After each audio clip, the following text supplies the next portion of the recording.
میرا خیال تھا کہ آج میرا درس حدیث نہیں ہے، اس لیے زیادہ تیاری بھی نہیں، تو انشاءاللہ اللہ پاک مہربانی فرمائے ایسی بات زبان سے نہ نکلے جو خلاف حقیقت۔ قرآن کے حوالے سے بہت کچھ باتیں ہوئی تھی قرآن حدیث کی روشنی میں۔ نبی پاک صلی اللہ تعالی علیہ وسلم کی حدیث القرآن حجت لک وعلیک، کہ قرآن پاک آپ کے لیے، آپ کے حق میں یا آپ کی مخالفت میں حجت ہے۔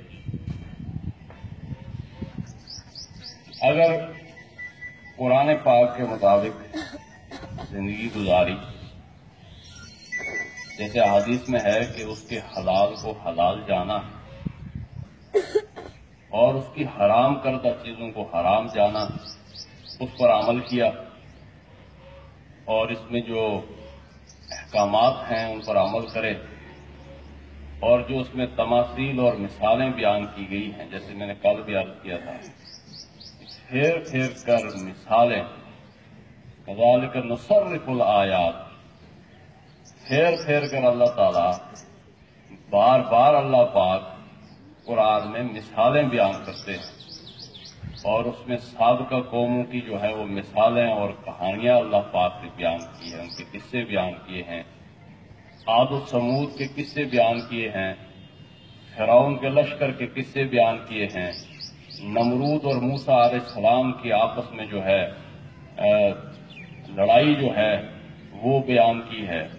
تو وہ سارے کے سارے قصے جو ہیں،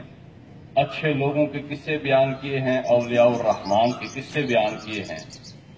جن کو ہمارے لیے اللہ پاک آئیڈیل بنانا چاہتے ہیں، اور اپنے نافرمان اور سرکش قوموں کے قصے بیان کیے ہیں، قارون کا قصہ بیان کیا ہے، ان سے ہم عبرت پکڑیں کہ تاکہ ہمیں پتہ ہو کہ اس قسم کے لوگ جو ہیں، جو قرآن کو چھوڑ کر، اللہ کی اطاعت کو چھوڑ کر، اور اپنے وقت کی پیغمبر کی بات جن لوگوں نے نہیں مانی، وہ دنیا اور آخرت میں خسارے میں رہے، اور کون لوگ ہیں جنہوں نے اللہ کی بات مانی اور اپنے وقت کے پیغمبر کی بات مانی اور دنیا اور آخرت میں سرخرو ہوئے۔ تو ان قصوں سے ہم جو ہے وہ عبرت پکڑیں۔ اس طرح سے قرآن کریم اگر اس کے مطابق زندگی گزاری جائے تو یہ دلیل آخرت میں بنے گی، اور قرآن پاک ہمارے لیے سفارش کرے گا، جھگڑا کرے گا، یعنی اصرار کرے گا، یہ بندہ ہے جس نے دنیا میں مجھے سامنے رکھ کر اپنی زندگی گزاری۔ سامنے رکھ کر زندگی گزارنے کا مطلب یہ ہے کہ میں ہر معاملے میں یہ مجھ سے پوچھتا رہا، مجھے پڑھتا رہا، اور ہر معاملے میں کوئی بھی کام انجام دینے سے پہلے میری طرف رجوع کرتا رہا کہ قرآن اس میں کیا رہنمائی کرتا ہے، اور نبی پاک صلی اللہ تعالی علیہ وسلم نے جس قرآن کی تشریح کی ہے وہ کیا ہے، تو اس کے مطابق زندگی گزارتا رہا۔ اور اس کے لیے یہ دلیل ہوگی، یہ سفارش ہوگی قرآن کی کہ اس کے بارے میں میری سفارش کو ہوگی۔ اور اگر ایک انسان پوری زندگی گزارتا ہے، اپنا کوئی بھی کام ہو، کوئی بھی معاملہ ہو، قرآن کی طرف رجوع کرنے کا سوچتا بھی نہ ہو، قرآن کی طرف اپنا معاملہ انجام دینے سے پہلے، اپنا کام انجام دینے سے پہلے اس طرف رجوع نہ کرے، التفات ہی نہ کرے، اسے پس پشت ڈالے۔ پس پشت ڈالنے والوں کے لیے اللہ پاک نے بنی اسرائیل کی مثال قرآن میں بیان کی ہے، مثل الذین حملوا التوراۃ ثم لم يحملوها كمثل الحمار يحمل اسفارا۔ مثال ان لوگوں کی جن نے اللہ پاک نے تورات دی، حملوا التوراۃ، جن نے تورات پر ایمان لایا، ثم لم يحملوها، اس کے بعد اس کی طرف رجوع کرنا چھوڑ دیا، اس سے رہنمائی لینا چھوڑ دی، اس سے معاملات سیکھنا چھوڑ دیا، عمل کرنا چھوڑ دیے، ثم لم يحملوها كمثل الحمار، وہ ایسے ہیں کہ جیسے گدھے ہوں، يحمل اسفارا، کہ اس کو پتہ نہیں ہوتا کہ میرے اوپر کون سا بوجھ ہے، اس کے اوپر جو مرضی لاد دیں، اسے کوئی پتہ نہیں۔ تو بنی اسرائیل کی مثال اللہ پاک نے دی کہ انہیں پتہ ہی نہیں تھا کہ ان کے اوپر جو ہے کتنی بھاری ذمہ داری ہے۔ اللہ پاک نے ان کے لیے کیا کچھ تورات میں دیا ہے، زندگی کیسے گزارے، انہوں نے پس پشت ڈال دیا، وراء ظہورہم کأنہم لا یعلمون، اپنی پیٹھوں کے پیچھے اس کو ڈال دیا۔ مطلب نہیں کہ اٹھا کے ایسے تو پیچھے پھینک دیا ہو، بلکہ پس پشت ڈالنے کا مطلب ہم سب سمجھتے ہیں کہ التفاظ ہی نہیں کرنا، ضرورت ہی محسوس نہیں کرنا اس طرف جانے کی، بس جیسے چل رہا جی چل رہا، بس اسی طرح چلنا ہے۔ نفع کدھر زیادہ ہوتا ہے، نقصان کدھر زیادہ ہوتا ہے، دنیا کے پیمانے۔ قرآن کا کوئی پیمانہ سامنے رکھنے کی ضرورت نہیں ہے۔ حجت لک و علیک، یہ قرآن ان کے خلاف حجت ہوگی کہ انہوں نے دنیا میں زندگی تو گزاری، فلاں فلاں سے مثالیں تو سیکھتے رہے، برطانیہ کی پارلیمنٹوں کی مثالیں تو دیتے رہے، ہندوستان کی سپریم کورٹ کی مثالیں تو دیتے رہے، اس کو اپنا آئیڈیل تو بناتے رہے، مغرب کو تو دیکھتے رہے کہ مغرب سے ہی سیکھو، وہاں کیسی جمہوریت ہے، لیکن ان کو اگر نہیں سیکھنے کی فرصت ملی، نہیں فالو کرنے کی ضرورت محسوس ہوئی تو وہ قرآن ہے اور نبی پاک صلی اللہ علیہ وسلم کی سیرت ہے، خلفائے راشدین کی خلافت ہے، وہاں سے سیکھنے کے لیے کوئی موقع نہیں۔ تو حجت اللہ کا ولائی، تمہارے لیے حجت ہوگا یا تمہارے خلاف حجت ہوگا، تو جس طرح جیسے زندگی گزاری ہوگی دنیا میں۔ اور قرآن ہے الرحمن علم القرآن، یہ رحمان ہے جو قرآن سکھاتا ہے، یہ رحمان خود قرآن کا استاد، رحمان خود قرآن کا استاد ہے سکھانے والا۔ علم القرآن، یہ قرآن کو سکھایا۔ نبی پاک صلی اللہ تعالی علیہ وسلم قرآن کو، یعنی وہ خود صاحب قرآن تھے جن پہ قرآن اترا، قرآن کے ساتھ ایسی ان کی دل لگی تھی کہ وہ صحابہ سے فرمائش کرتے تھے کہ آپ ہمیں قرآن سے سنائیں۔ ابی بن کعب سے سنتے تھے، اسی طرح عبداللہ بن مسعود سے سنتے تھے، تو کہا کہ آپ مجھے قرآن سنائیں، غالباً ابی بن کعب کو، جیسے میں نے کہا کہ میں نے تیاری نہیں کی، دیکھ کے نہیں آیا۔ بہرحال انہوں نے کہا یا رسول اللہ میں آپ کو قرآن سناؤں؟ تو اللہ کے رسول صلی اللہ علیہ وسلم نے فرمایا کہ اللہ نے آپ سے قرآن سننے کو کہا، میرا نام لے کے کہا تھا، میرا آپ کا نام لے کے کہا۔ یہ تو صحابہ تھے جو اس درجے پہ تھے کہ جن کے لیے اللہ تعالیٰ سلام بھیجتا تھا، جو ابوبکر صدیق کے لیے سلام بھیجا ہے، انہوں نے اوڑھنا بچھونا قرآن کو بنایا تھا، کوئی چیز تو نہیں تھی۔ کہا کہ ابوبکر صدیق کو سلام بھیجا اور کہا کہ انہوں نے جو ٹاٹ کا لباس پہنا، آج سارے فرشتوں نے ٹاٹ کا لباس پہنا ہے، ان کی عزت میں۔ اور حضرت خدیجہ رضی اللہ تعالیٰ عنہ کے لیے سلام آتا ہے، جیسے ہم پروفیسر صاحب سے پرسوں سن رہے تھے، قرآن کو اوڑھنا بچھونا بنایا تھا، تو آسمان سے سلام آتا تھا اور ان کی سلامتی آتی۔ تو نبی پاک صلی اللہ تعالی علیہ وسلم نے عبداللہ بن مسعود سے کہا کہ آپ مجھے قرآن پاک سنائیں۔ تو عبداللہ بن مسعود رضی اللہ تعالیٰ عنہ کا وہی بات، میں آپ کو قرآن سناؤں؟ کہا آپ قرآن سنائیں گے۔ انہوں نے سورہ النساء جو ہے وہ تلاوت کرنی شروع کی اور آپ صلی اللہ تعالی علیہ وسلم کو سنانا شروع کیا، اور آپ صلی اللہ تعالی علیہ وسلم سنتے رہے۔ جب وہ اس آیت پر پہنچے فَكَيْفَ إِذَا جِئْنَا مِن كُلِّ أُمَّةٍ بِشَهِيدٍ وَجِئْنَا بِكَ عَلَى هَؤُلَاءِ شَهِيدًا، کہ اس وقت کا کیا عالم ہوگا جب ہم لے آئیں گے ہر امت میں سے ایک گواہ، وَجِئْنَا بِكَ عَلَى هَؤُلَاءِ شَهِيدًا، اور اے نبی پاک صلی اللہ تعالی علیہ وسلم ہم آپ کو گواہ بنا کر لائیں گے اپنی امت۔ تو نبی پاک صلی اللہ علیہ وسلم کی آنسو جاری ہو گئے اور عبداللہ بن مسعود کو کہا کہ بس کافی ہو، کافی ہو،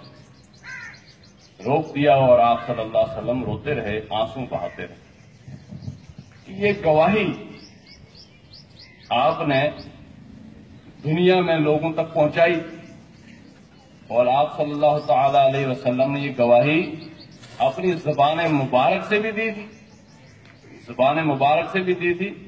اور عملی طور پر بالفعل اس قرآن کو نافذ کر کے یہ گواہی دی تھی کہ یہ قرآنی حق ہے اور یہ نظامی حق ہے. عملی طور پر ایک نظام دے کر کے پریکٹیکلی سمجھا کے گئے، ایک پوری خلافت قائم کر کے اس دنیا سے گئے. اور حجۃ الوداع میں نبی پاک صلی اللہ علیہ وسلم نے صحابہ سے پوچھا، 1,24,000 کم و بیش صحابہ بیٹھے ہیں اور آپ صلی اللہ علیہ وسلم خطاب فرما رہے ہیں کہ میں نے آپ تک پہنچا دیا. تو صحابہ نے کہا پہنچایا نہیں، پہنچانے کا حق ادا کر دیا. اللہ پاک نے پھر نبی پاک صلی اللہ علیہ وسلم نے اللہ تعالیٰ سے جو ہے مخاطب ہوئے اور فرمایا کہ اللہ گواہ رہنا، یہ لوگ گواہ ہیں کہ میں نے تیرا پیغام لوگوں تک پہنچا دیا ہے، عملاً اس زمین پہ نافذ کر دیا. تو یہ شہادت حق کے نام سے ایک کتابچہ بھی ہے مولانا مودودی رحمۃ اللہ علیہ کی، کہ اس کو جب بندہ پڑھتا ہے تو کہتا پڑھتا ہی رہے. میں تو سال میں 1-2 دفعہ اسے ضرور پڑھتا ہوں. اس میں ہم نے شہادت کی پوری جو ہے تفصیل بیان کی ہے، 10-12 صفحات پہ یا کم و بیش ہے وہ. اس میں یہ باتیں جو ہے کہ ہم جو کچھ زبان سے کہتے ہیں کہ لا الہ الا اللہ محمد الرسول اللہ صلی اللہ علیہ وسلم،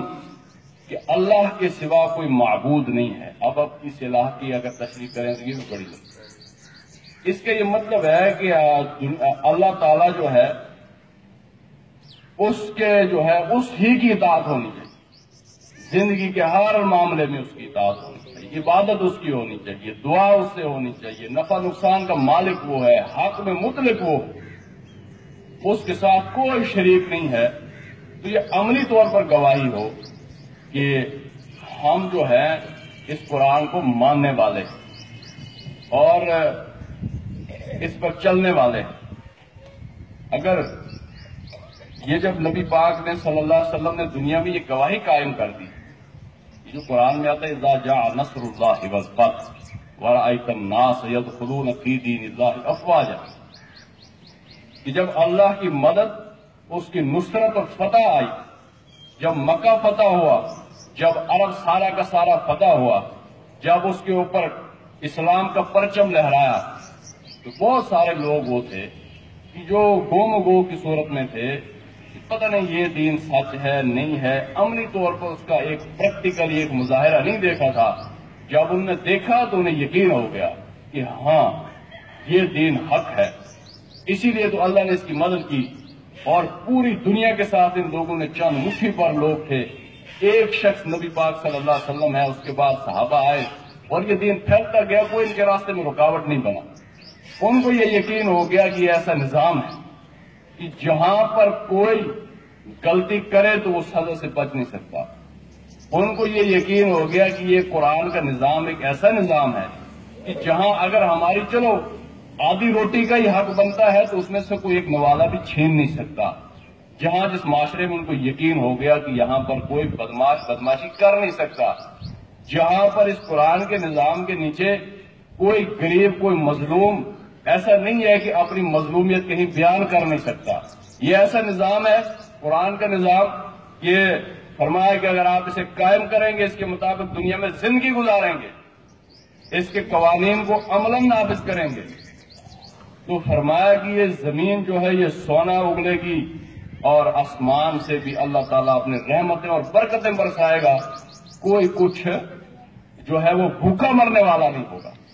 اس کے دیے ہوئے زکوٰۃ نظام کو نافذ کیا جائے گا تو کوئی بھوکا نہیں مرے گا. اور یہ عملاً ہوا ہے. عمر بن عبد العزیز کے دور میں رحمت اللہ علیہ زمین فساد سے بھر گئی تھی، امت مسلمہ آپس میں دستے گریبان تھی، جنگ و جدل تھا، لڑائی جھگڑے تھے، قتل و غارت تھی. صرف 2.5 سال کے عرصے میں انہوں نے پوری امت کو امن نصیب کر کے دے دیا. اس وقت ان کے سامنے لوگوں نے کچھ باتیں رکھی جو قرآن کے خلاف تھی، سنت کے خلاف تھی. ذمی مسلمان ہو گئے تھے، ان سے پھر بھی ٹیکس وصول کیا جاتا تھا. یہ کوئی اسلام کی تعلیمات تو نہیں تھی. امت بدحال ہوگی، بھوک کا شکار تھی، لیکن وہ کہتے تھے کہ ان سے ٹیکس لے لو، مسلمان ہوتے تو ہوتے رہے، ہمیں تو پیسہ چاہیے، خزانے میں پیسہ نہیں ہے، کیسے بڑھ دیں؟ ان لوگوں کو پھر اس ملک کے اس امت کے مسائل کیسے حل ہوں گے؟ بھائی تم تحصیلدار ہو، تم ٹھیکیدار ہو. تو حضرت عمر بن عبد العزیز